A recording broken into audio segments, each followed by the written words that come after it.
get tired, just say shut up. Shut up. When I was in the National Guard, we went to Hazard. I think I went twice for the floods. I think about 2 years apart.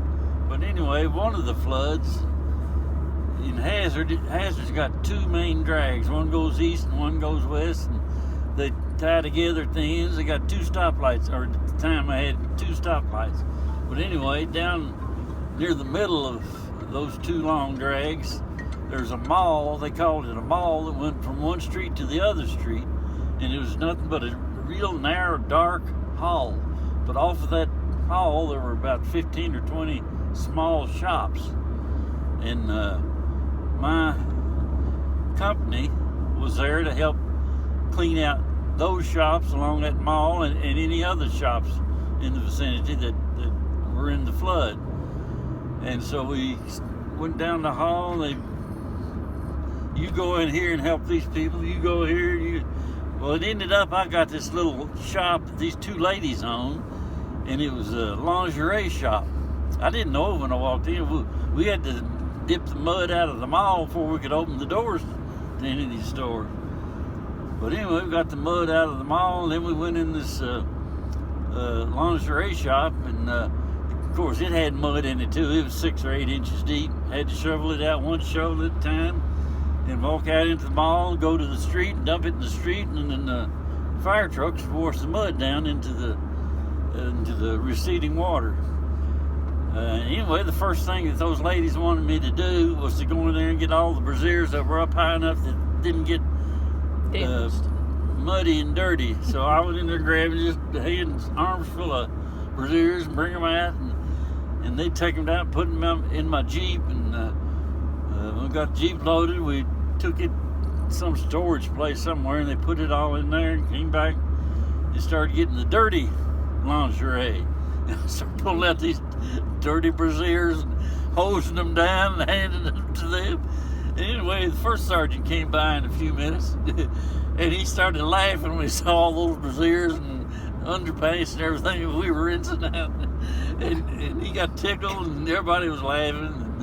And, he stayed there about 15, 20 minutes helping us. And then he finally left. And here he comes back a few minutes later and brought the battery commander with him. And he came in and helped us. He was laughing his head off too. That was we were there for 2 weeks cleaning that mud out of those damn buildings. This is Frankfurt? In Hazard. Oh, Hazard. Yeah. Wow. The Brassiere Brigade. Yeah. Things you have to do in service. And that's part of your service as a veteran? Part of my active duty service. Another time I went to Hazard during one of the floods, we stayed in it was an empty hotel gone out of business, but we stayed in, I think we were on the second or third floor in this hotel, and this is one of the bad floods. There's a lot of people drowning in it, and down the street, down at the end of the street where the east and west streets meet, there's a Texaco station. It was about the lowest place in the town, I guess, and it was all, the pumps were all, you couldn't even see the pumps, and there was a whole lot of debris floating in there, and they told me there was a body in there, and I looked over there, and it looked like a body, what I was looking at, but I didn't want to get any closer to see it. But anyway, it took them a long time to get the body out of there, because they didn't have a boat big enough. They had to have 3 people to get the body out, and they didn't have a boat big enough to get the body and 3 people in, so they were waiting for a bigger boat. And on that trip, all the whole company was doing was providing transportation for the mayor and the commissioners and all the dignitaries in the town.